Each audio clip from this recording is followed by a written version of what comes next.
Radio Live Rural Exchange, Tools of the Trade, with Husqvarna. Ready when you are. As part of this week's Tools of the Trade, proudly brought to you by Husqvarna, we are joined this week by Hamish Gilbert from Avatar Products.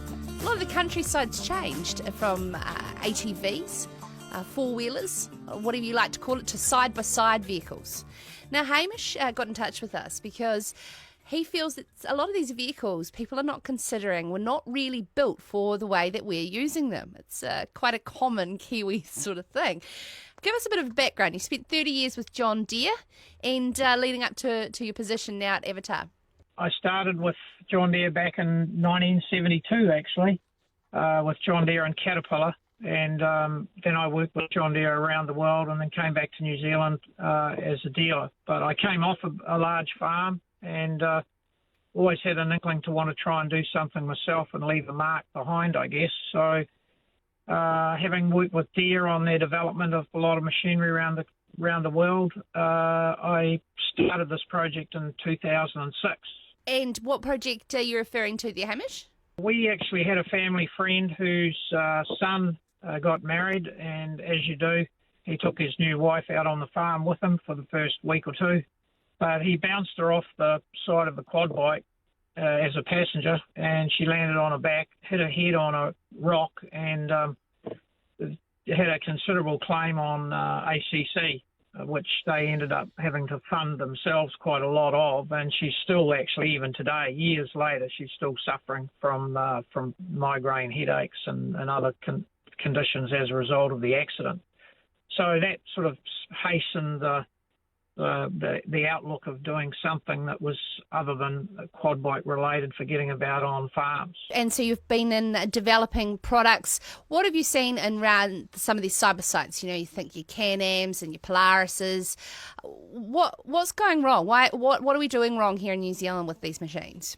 Well, I don't think it's necessarily only New Zealand. I mean, we are working in other markets around the world as well now, and you know, I've actually this morning just been talking to a new distributor we're looking to start in Ireland, and you know, we've got operation now starting up in Australia as well. But we've done a lot of pre-launch work particularly in Australia during the course of our development, and we found that in Australia the farmer market there basically has exactly the same issues. It's an identical thing.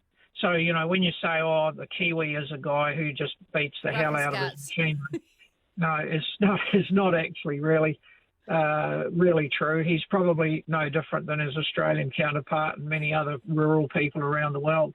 So, of course, you know, there's a high cost of servicing these machines. They're not cheap. What's your sort of tips and suggestions of how we can better look after these? I think the first thing that you've got to do is recognise what you're dealing with.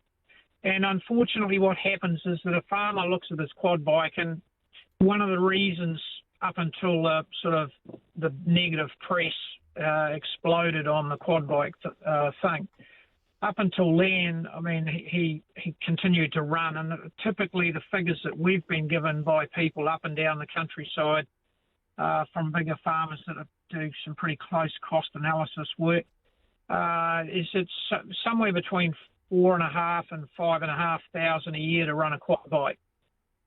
And so they look at that and think that that's an expensive cost. So something major goes wrong with it. He goes to town, and of course the salesman gets hold of him and starts to suggest that he should really be buying a UTV. So he looks at a UTV, and in simple terms, it looks to be a bigger vehicle. So he actually considers that if it's bigger, it's got to be stronger. And so he buys it thinking that he's now bought the next step up, a bigger, stronger vehicle.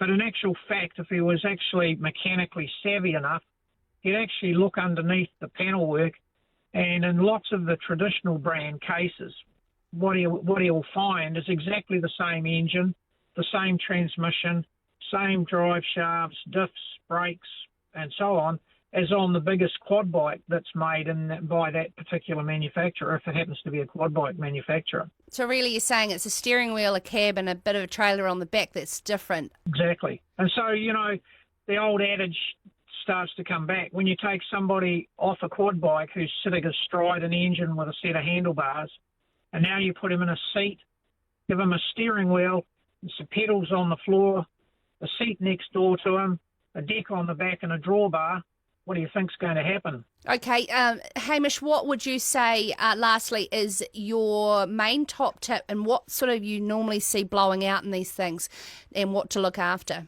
Well, the main thing is, I think that is, particularly after this last winter through New Zealand, the main thing is to actually keep the machine as clean as you can on a reasonably regular basis, and that will actually save you some money because you're not having things grinding away in mud and dirt and things that's already stuck up in the chassis or around your wheel hubs and winding out your brakes.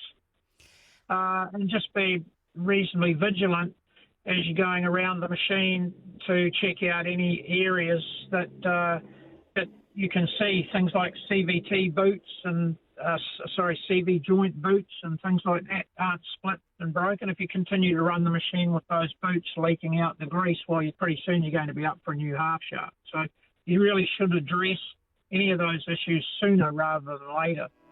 Radio Live Rural Exchange.